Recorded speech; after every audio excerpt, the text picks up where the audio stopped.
And welcome back, everyone, to another episode of Tidal Flooding Talk. I'm Joe Martucci. Joined with me is Palma Shiles and Dan Skeldon. We are brought to you by the New Jersey Coastal Coalition in partnership with our broadcast partner, Triax 57. Summer is going by way too quickly. It might be because I was out of the country for 2 weeks in Scotland and Ireland, but I feel like I came back and like summer is halfway over, and now it's like kind of see that darkness at the end of the tunnel, not the light at the end of the tunnel, but you kind of see that darkness at the end of the tunnel. Dan, give me some good news. Oh yeah, I'm noticing the earlier sunsets already. We're starting to lose that little bit of daylight. So I love the fall.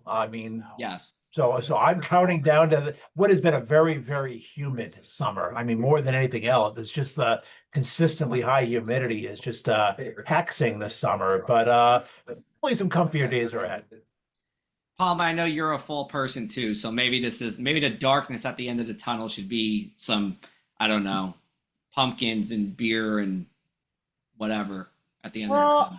I think when you live where we live, you have to learn to appreciate all of the seasons, right? So I do love summer, don't get me wrong, but I also very much enjoy what the fall season has to offer.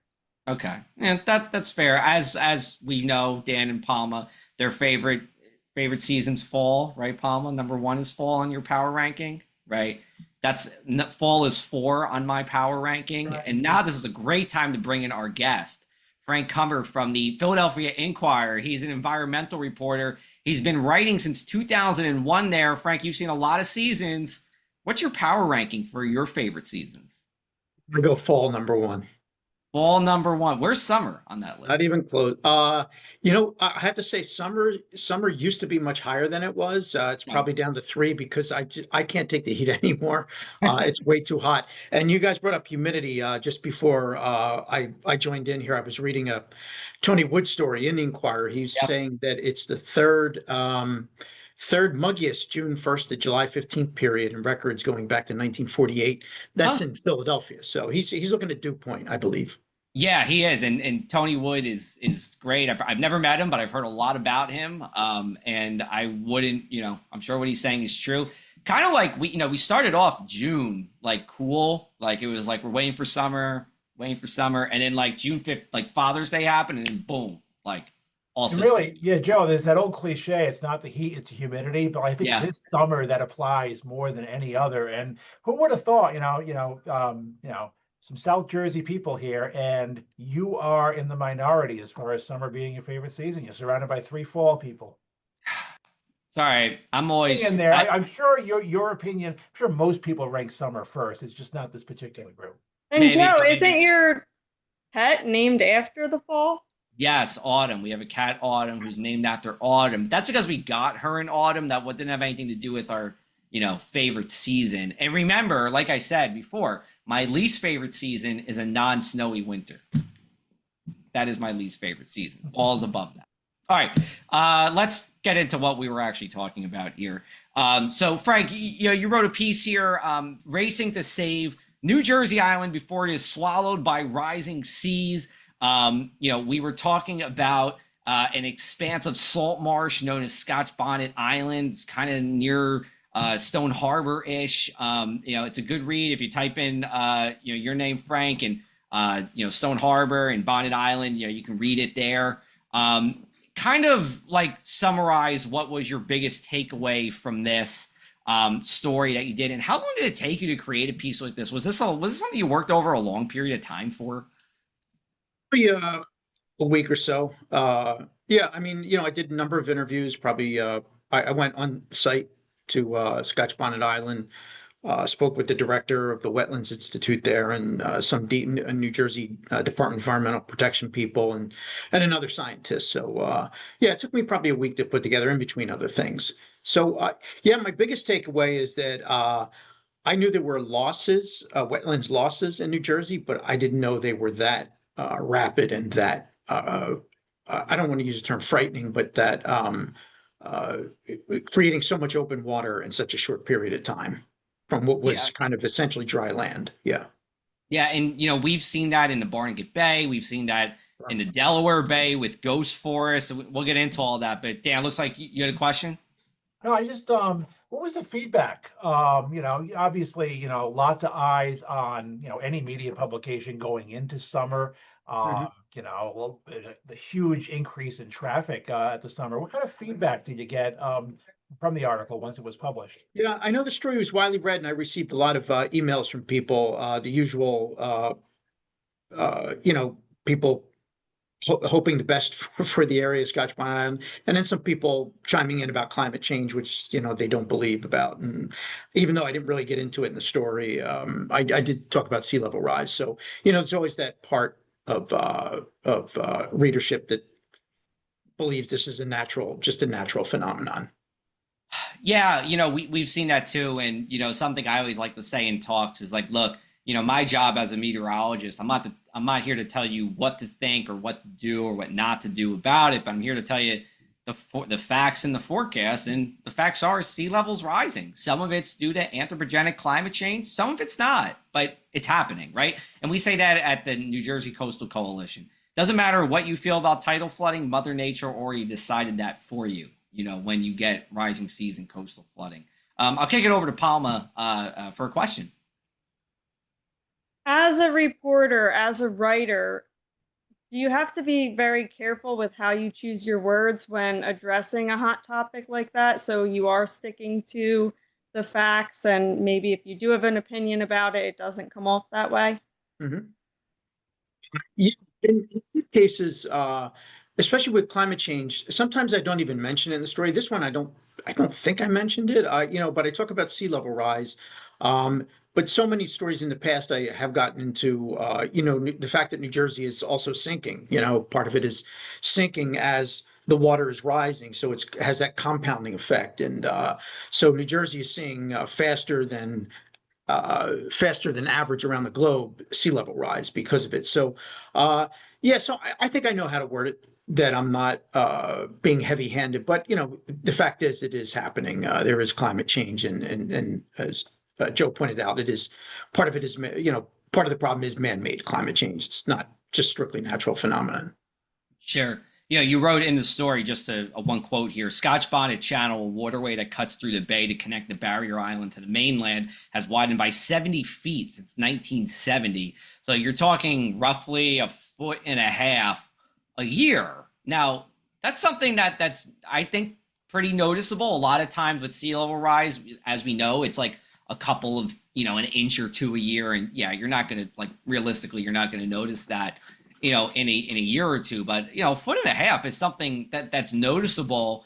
The people you spoke with, did they say hey, we're kind of not only is the data there supporting us, but we're kind of seeing it with our own two eyes as well? Yeah, without question.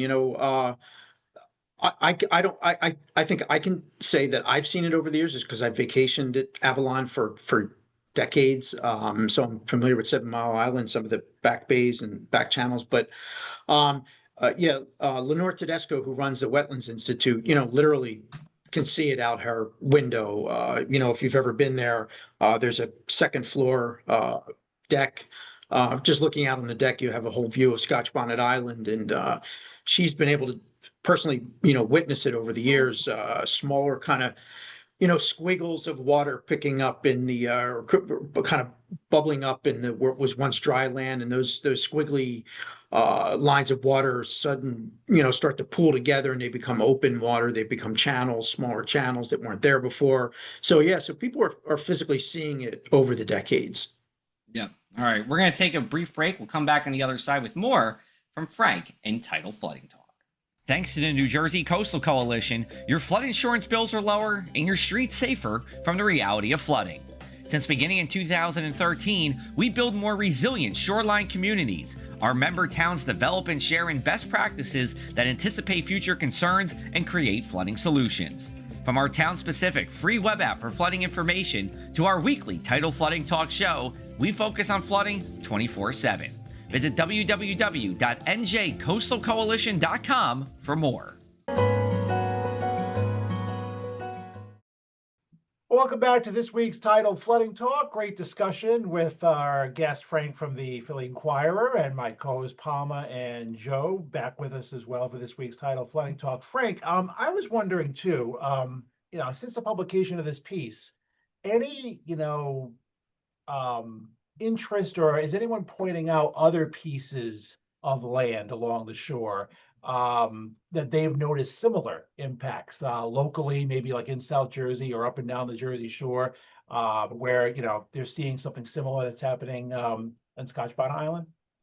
I can't say that I've heard from the general public about that, but I know scientists are concerned about it. One of the wonderful things about New Jersey is its wetlands. It has, I think it's roughly 200,000 acres of tidal wetlands. I don't think that's just saltwater. That includes some freshwater too. But scientists are seeing these disappear in various areas, and so Scotch Bonnet Island isn't the first attempt to raise the level of a salt marsh. It's also being done through another project. It's called an innovation lab, 7 Mile Innovation Lab, I believe, by the Army Corps and some partners. So they are raising different Gull Islands, one Sturgeon Island. So it's not unique to Scotch Bonnet Island for sure. Okay. Now, you've mentioned that sea level rise is happening faster in New Jersey than other places. Why do you think that is? Sea level doesn't rise just like a bathtub. It's not an even thing. So a lot of it depends on geology. In New Jersey, you have groundwater overdevelopment is causing rapid groundwater withdrawal. Groundwater withdrawal causes the ground to collapse. And you also have something called subsidence, which is, the land is actually subsiding. It's actually shrinking from the glacial ages as the glaciers receded. It caused land to go up, and it's starting to come back down now. Is one of the issues. So you don't just have the sea rising; you have the land sinking at the same time. Yeah, and according to the Rutgers Scientific and Technical Advisory Report in 2019, really about 60% of sea level rise is due to what we would say man-made climate change. 40% is some of those natural factors you pointed out, the glacial rebound and us draining out of the Kirkwood Cohansey Aquifer. And I spoke with Dave Robinson, who's New Jersey State climatologist. He's on that report, or was on that report. They're coming out with a new report sometime in the coming months, so we'll get an update from there. I want to go back to the raising, though. You said Scotch Bonnet Island's raised. What does that look like? What does raising it mean? What is the construction process of that? Sure. So this is an Army Corps. Army Corps is the U.S. Army Corps is the manager of the project. It's partners with DP, the Wetlands Institute. But basically they hired a contractor to dredge material out of the Intracoastal Waterway, and a lot of it was deposited there from Hurricane Sandy. They're still dredging, they're still clearing channels because of that. So they took, I think, 25,000 cubic yards of clean sediment, pumped it on Scotch Bonnet Island. If I could just back up, Scotch Bonnet Island was at one point 85 acres. I can say 1941, I think. They have satellite photos of it. It's down to around 50 acres. So it's lost like about roughly 30% of its land mass. And so what they did is they kind of cordoned off a 12-acre plot of it, and they raised at least five acres, 2 to 4 feet higher, to last for a couple of decades. So it's basically it's like a fill project. Is that something they want to do more of, Frank? Like, I think we're more familiar with beach replenishment up and down the Jersey Shore. But here you have, island replenishment, if you will. Is that something, obviously we know the importance of these islands and what they serve. Is that something that they do want to do more of? And is there funding available to do just that? That's a great question, Dan, because we're all familiar with what's happening in North Wildwood on the coastal side and the Atlantic coast side.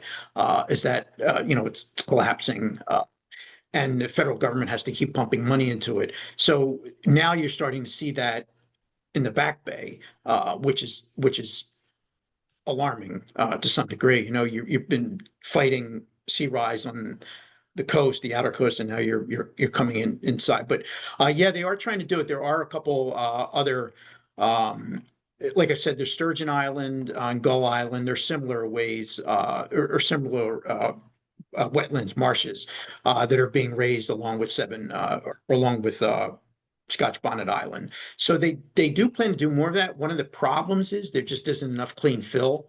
And as you point out, there isn't an endless supply of money for this. So, the hope is to keep up with it, but with 200,000 acres of wetlands, it's going to be a tough row. And I don't think they believe they can get all of it. They know there are going to be some loss. I think it's just trying to mitigate what you can as time and money allow. That last point you said, as time and money allow, really sticks out because the end, like, what is the end game, right? I mean, this isn't going away. You're gonna have to keep replenishing it, and I'm not expecting you to have the answer. I don't have the answer, but was there someone you talked to that said, at X point, it's not going to be worth it anymore, or we're going to have to try something else? They want to talk about maybe that like 20 to 50 year time scale.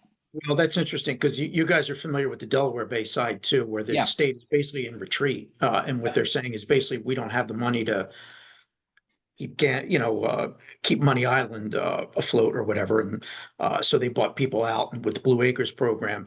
I don't know that that's going to happen here. And I think the problem is right now they don't have a handle on everything that's going on in the wetlands. So they set up what's called the New Jersey Tidal Wetland Monitoring Network, and it's got the DEP, universities, nonprofits, and they started installing these things called surface elevation tables or sets. And I think they have about 254 set locations now. And these are literally data collection points spread throughout marshes that are measuring the rate of loss. So as they collect more data and as they get richer tables and data sets, they can start to say, okay, this is an area that's really worrisome. This maybe we can hold off on a little bit. So there is a method to it. It's not just random. But I don't think they have all that data yet. So I don't think they know. And I think they are going to post the data, and there will be like an online map that you can go in and look at it when it's up and running. So, with that, and I'm not talking to you, but like playing devil's advocate to the state saying that they don't have money for the Delaware Bay. I don't know if that's it. I think it's more of the economic value of Delaware Bay is not the same as the Atlantic Ocean towns. I mean, I've been to Money Island, I've been to Fortescue, I've been to Gandy's Beach. I was there in April. There's a lot of good people in those places, and they want the help, but let's be honest. I mean, a house in Fortescue isn't costing the same as a house in Ocean City, and definitely not in Avalon. And maybe with some of your other reporting that you've done, the Blue Acres program, right? I mean, it's just not feasible in those Atlantic coastal towns for the most part because the houses are just too expensive, right? You bring up a good clarification that the Army Corps doesn't just randomly undertake projects. It does a cost benefit analysis for any project. And, there has to be some economic benefit to it. So as you note, the coast is wealthy, the Avalon, Stone Harbor, these are wealthy communities.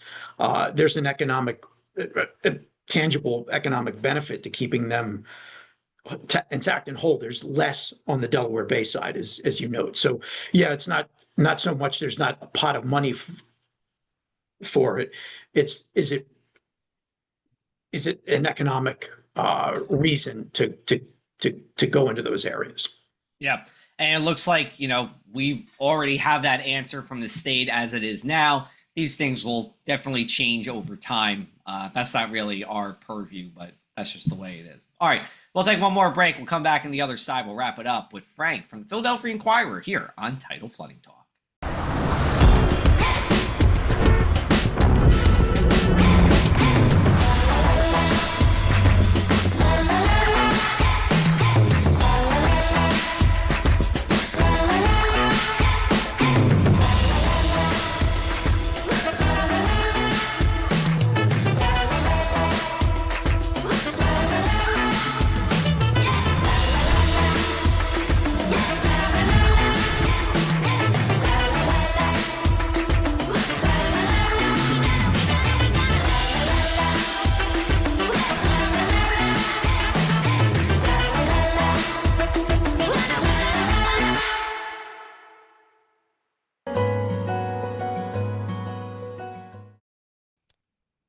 welcome back. You're watching Tidal Flooding Talk.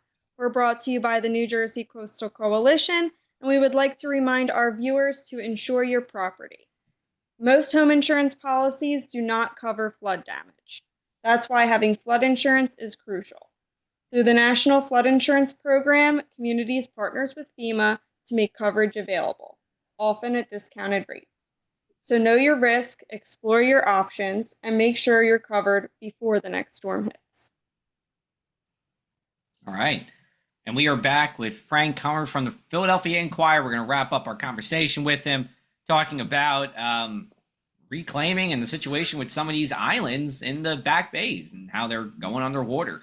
You mentioned in your story, you did go or, said it was similar to what was happening near the Rutgers Marine Field Station in Tuckerton, jutting right out there into the bay. Great views of Atlantic City, I might add, if you ever get out there on, I think it's Seven Bridges Road that goes out there. Exactly. Like you wrote, the wetlands are also disappearing there, right? We see that too. So, what can you tell us about that area? It's a unique area. I mean, I had never been out there before I went there, and it's in Tuckerton. So as you said, it's Seven Bridges Road. Yeah. It's really unique. You go down there and Diamondback terrapins are crossing, the street, and depending on the year. So, you're gonna have to stop multiple times just to get there. And the Rutgers Marine Field Station is right at the end of it. And the problem is it's a beautiful old kind of rambling building, but all the land around it, the marsh around it, is disappearing, and it's very similar to what's happening in Scotch Bonnet Island. I think they said they lost 140 feet at the edge of the marsh channel in front of the station. So it's sea rise is coming for the Rutgers station. Yeah, especially the way, like we said, it just juts out there in the water, and there's really nothing around it. I mean, it's just a field station, and that's it. When you go out there, yeah. Frank, do you think like the average person like notices? Obviously your article helps spread a good example of this happening in real time. But do you think the average local resident, or even more so the average vacationer, do they notice, or are they at the shore, vacationing, sea level rise, the farthest thing from their mind? Is this a hidden issue, or do you think it's become that's a a little good more question. noticeable now? It's a good question, Ken. I think it's easy to ignore because it is kind of a hidden issue. You don't see it. I mean, I've driven over the causeway, Stone Harbor Boulevard, I don't know how many times in my life, and never really noticed Scotch Bonnet Island, or if I did, it was just more marsh. All marsh kind of looks the same. But it's a shame that people don't notice it more, because you might, if you're a boater, if you've been going there for decades and you take boats, say you go crabbing in the back bays or wherever, you might notice more open water. You might see land receding, and it's a shame because it's not just the loss of land and the open water. It's also it's habitat for animals. Shorebirds are a priceless part of the Jersey Shore. I mean, they kind of make it unique when you go over those causeways and you hear the birds. You smell the salt water. It's a whole vibe that it would be a shame to lose that. I mean, you have as I said, Diamondback terrapins there. You have piping plovers, black skimmers, American oyster catchers, red knots, all these different native and migrating birds that call the place home, or that stop to feed. And so to lose it is something really, is to lose something special. But I do think that most of it's lost on average person. Now, what is one story or moment that really stuck with you while you've been reporting on these several issues over the last years with your articles, whether it's sinking or sea level rise? What really stuck with you? I would say probably the Bay Shore, the Delaware Bay Shore, because it's such a unique, beautiful place that I don't think a lot of people know about. So it's easy for it to get lost in the shuffle. people are going to care about North Wildwood beaches. They're going to get up in arms if the DEP isn't or the Army Corps isn't rushing to protect it. But not a lot of people go um, to the Bay Shore. Is I think it was more touristy years ago. But there's Dividing Creek. If you've ever been there, there's a wonderful crabbing place where you rent a boat and it's not motorized. You have to row. And you go out in Dividing Creek, and it's just spectacularly gorgeous, uh, uh, and it kind of borders a marshland, and that marshland is slowly eating away. And as Dan pointed out, there's ghost forests of Atlantic white cedar that have, they're it's killing the cedar. They can't tolerate the salt water as it pushes in. But also you have we have black gum trees. There were I did a story once where 500-year-old black gum trees are at the very edge where the periphery where the salt water is starting to encroach. And there's real worry that, in 10, 20 years, the salt water is going to come in there and they're going to be lost. So to me, it's a loss that people aren't thinking of a lot of times because they don't see it. Now you can tell in your articles and just the way you're talking about this, you're obviously very interested in it. You didn't just fall into this job. So can you tell us about how you did get here writing about this for the Inquirer? Yeah, I was actually in management for a while on the website side of operations. I've been a reporter off and on for 40 years, but in 2017, I saw an opening at the Inquirer where I was already working in management. To cover the environment, and I kind of just jumped at the chance. I applied. I was, had an interview and all that, and I got the job. And it's been an amazing experience ever since. But it's kind of frantic. There's so much going on with the environment, especially right now in Washington. And there's policy, there's regulations. If any of you followed the New Jersey's trying to create some regulations to deal with development and also all these sea level rise. So, the state just kind of backed off a plan to have certain areas have buildings risen by 5 feet. They're dropping it to 4. They're saying the science supports it, et cetera. But yeah, there's so much pressure. There's so much money at stake at the Jersey Shore that it's not easy to tackle climate change. So there's just a lot going on in the beat, and it's very busy. Great. Well, Frank. Well, I think it definitely suits you. So thank you for doing what you do, because I know sometimes it's not easy getting this information out there and raising awareness about it. So thank you. Awesome. So we have like 60 seconds left for the one thing we can't stop talking about, tidal flooding or otherwise here. So we'll have to make it very brief. Dan, you want to go in like 10, 15 seconds? Something that's on your mind? I'll just do my travels since we're not doing vacations to Boise or Ireland or Scotland this summer. We are going to the New Hampshire White Mountains, so Skeleton family can't stop talking about that early August up to the lakes and mountains. Excellent. Palma? Well, I was just thinking about it would be nice to have like a long weekend or something. So I am taking recommendations for, somewhere around somewhat local of a good long weekend getaway spot. Dewey Beach, Delaware. You do that. I was actually thinking Dividing that, Creek, Dividing Yeah. Creek, Palma, you can rent that boat. That's true. that That's true. did sound appealing, honestly. You have to like crabbing, though, I think is. Yeah, you definitely do have to like crabbing to be there. Frank, what's the one thing you can't stop thinking about? What's been on your mind lately? I also have vacation coming up in a few weeks, and I'm looking forward to that. We're doing a trip in California, so my wife and I are looking forward to getting away. Excellent. Well, as Dan said, You should avoid the humidity there, right? So that's nice. I hope to. We're driving up the coast, and I haven't been to California in a long time, decades, so I don't remember humidity being an issue, but it would be nice to escape it. I think you'll be fine in Southern California. I think you'll be fine. Since my vacation's already done for the year, I will say I can't stop thinking about how warm the water is here in New Jersey. We were so cold last year with all the upwelling into early August, where we've been well into the 70s over the past couple of weeks. I hope it continues. Maybe we will get a few 80s on the ocean as we go later into the summer.